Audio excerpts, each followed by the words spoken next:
Good morning, British literature students, and welcome to the 12th week of the spring 2016 semester. Now, I don't know if you've looked ahead at the schedule, but this week and next week are the last of our readings, and then the rest of the semester we're going to be spending on the research paper. So, you're almost done with the readings and you're almost done with the discussion postings. But as you go through these discussion postings, think back to one that you really liked, an author you particularly liked enough that you might want to spend some time with that work on a research paper because you're going to spend about a month on it. So think about that as we go forward. Now this week we get to World War II. And we'll talk about Virginia Woolf here first. Virginia Woolf was extremely important. She was a bit odd, but she was definitely one of the most important modernist writers of the modernist period. She also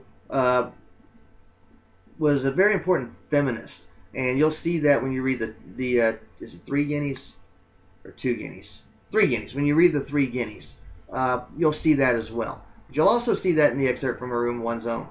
I'm not having you read any of her stream of consciousness stuff, and I'm not having you read Miss Dalloway or anything like that. But what I do have you reading by her is two excerpts. The first one is an excerpt from her famous book, A Room of One's Own. And what you're reading is going to be the Shakespeare sister section of that. And it starts off with Virginia Woolf in a library trying to find information about women from the Renaissance period. Because she sees that Shakespeare wrote about some very strong and very intelligent women. Women like Cleopatra and Viola in Twelfth Night and Gertrude and other very, very strong women that were world beaters. And so Virginia Woolf wants to look at the real Renaissance woman from Shakespeare's time and finds that she can't find anything other than some books that talk about how women or how husbands should treat their wives. And that did include things like beating the wife if she got out of line. So Virginia Woolf is bothered by this. Why have these strong women in Shakespeare when in real life a woman from Shakespeare's time was nothing more than a wife or a daughter or maybe an old spinster if she doesn't get married. So, she imagines a scenario where Shakespeare would have a sister. Now, in real life, William Shakespeare did not have any sisters. But she imagines a scenario where he would have a sister. And this sister would be just as brilliant as he is. She would be just as creative, just as smart, just as able to create storylines and characters and so on and so forth. But because she's a woman, she's not allowed in the theater. Remember, back in Shakespeare's time, when Shakespeare wrote Romeo and Juliet, Juliet would be played by a guy in drag. Cleopatra would be played by a guy in drag. Women were not allowed near the theater unless they were buying a seat for a penny in order to watch the play, but they weren't allowed to write the plays or act in the plays. So, because of that, a woman like Shakespeare's sister, who did not just want to get married and pop out babies, but who instead wanted to write like her brother, would probably have gone crazy because her genius is suppressed. And because her genius is suppressed, the only way she sees out is going to be suicide. So read the Shakespeare's sister portion very, very carefully and take a look at what Virginia Woolf does here as far as saying, hey, women of genius would have been suppressed.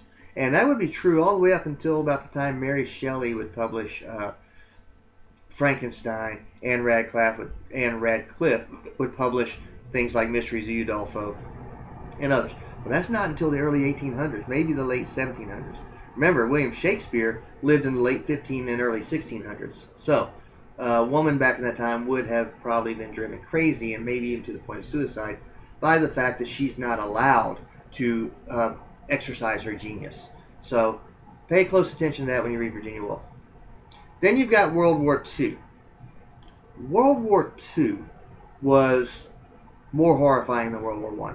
After World War I, everybody said that was horrible, we'll never see another war again, peace will reign supreme forever and ever. Well, it didn't take long for World War II to break out after Hitler invaded Poland. And then the atrocities, of course, of the Nazi death camps and things of that nature.